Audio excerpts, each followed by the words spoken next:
My name is Divya Raghavachari, and I can fix anything. I can solve any problem. I can identify a gap, collect all the data, analyze it, make a plan, create 5 Excel spreadsheets, 3 PowerPoints with data visualizations, fill the gap, and then move on to the next phase of the 10-year roadmap. All in the name of self-improvement, of course.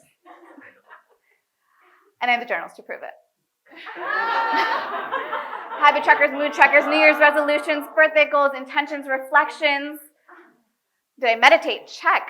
Work out? Check. Read, journal, do something creative? Check, check, check. I mean, I had a lot to work on, so I got to work.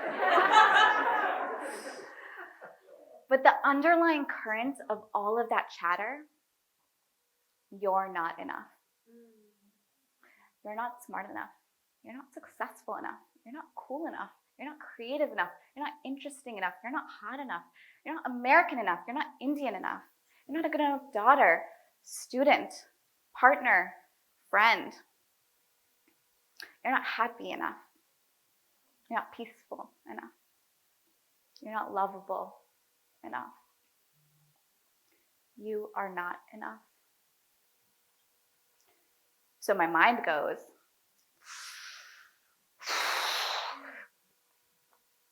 cool. Okay. Don't worry, guys. I can fix it. It wasn't until 2019, when I got to Burning Man for the first time, that I realized something wasn't working. I was in this magical environment filled with people, self-expressed people, living beautifully and authentically. And instead of coming back inspired, all I could see was everything I'm not. It was the first time I realized no amount of self-improvement can make up for a lack of self-acceptance.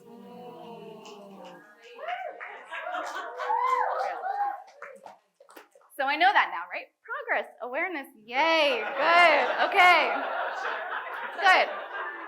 Boom, global pandemic. Boom, breakup. Boom. Work ramps up exponentially because I work in healthcare in the middle of a pandemic in New York City. I am depressed, isolated, and burnt out like hell. So I leave. I pack up my things, put them in storage, and I take a sabbatical for a year. I travel the world in the name of getting rest, gaining peace, and intentionally, in my mind, putting myself in different environments to incite new ways of thinking. Again, for my personal development. 6 continents, 14 countries, filled with retreats, ceremonies, meeting fascinating communities, creating, writing, unlearning what it means to be a cog in the machine of a sense of productivity. That was me.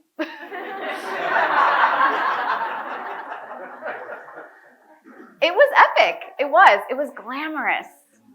It was also utterly exhausting.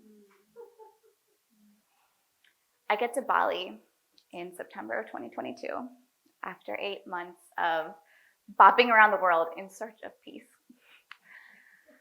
Yeah, it's funny. I know. I hear it. You see, I had signed up for a Vipassana 10-day silent meditation course. And if you know anything about the Goenka style of retreat, which I hesitate to even call a retreat, it is so strict, okay? So many rules. No reading, no writing, no movement, no dinner. Very strict timetables. And the center that I was in had no walking paths. We were in the middle of a chicken farm and a pig farm, just stripped of any kind of beauty, millions of tropical bugs, best test for equanimity. And I remember just going, why am I putting myself through something so difficult? I don't need to be. This is my year off, right? But I'm someone who likes intensity and immersion, so I lean in and I sit for 10 days in silence. with nothing but my mind. And what I witness is magic. Pure bliss. Everything I had learned intellectually about presence and oneness with the universe, I felt embodied within me for the first time. And all it took was showing up just as myself, fully. No preparation required, no perfect location. Just me and my mind practicing over and over and over again to return to myself. I came out of those 10 days feeling more powerful and capable than I had ever felt. So I did something that I had always dreamed of doing. Something I'd previously made millions of excuses for.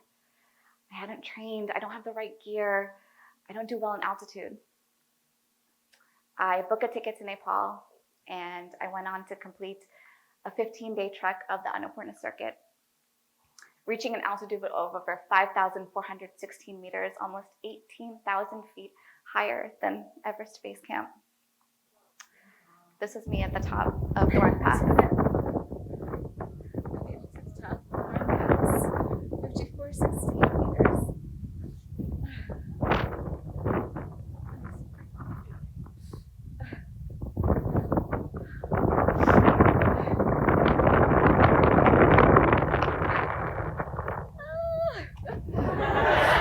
Can't really hear it with the wind. It was the hardest thing I have ever done in my life. But I felt so confident in my mind that I could do it. Those 15 days were literal proof that where your mind goes, the rest will follow. And I will continue to rejoice in that for the rest of my life. Don't get me wrong. My life is not fixed. It's not perfect. We know that. But that is why I meditate. To practice returning back to this place of inner wisdom where I am unconditionally loved and accepted.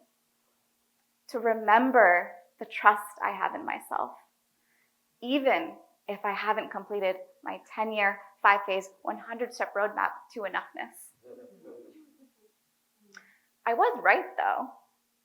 You're not enough, and you never will be. But only because it's not possible to be enough at anything. Because we are immeasurable. We are boundless. We are infinite. So yes, I'm not enough because I am infinite.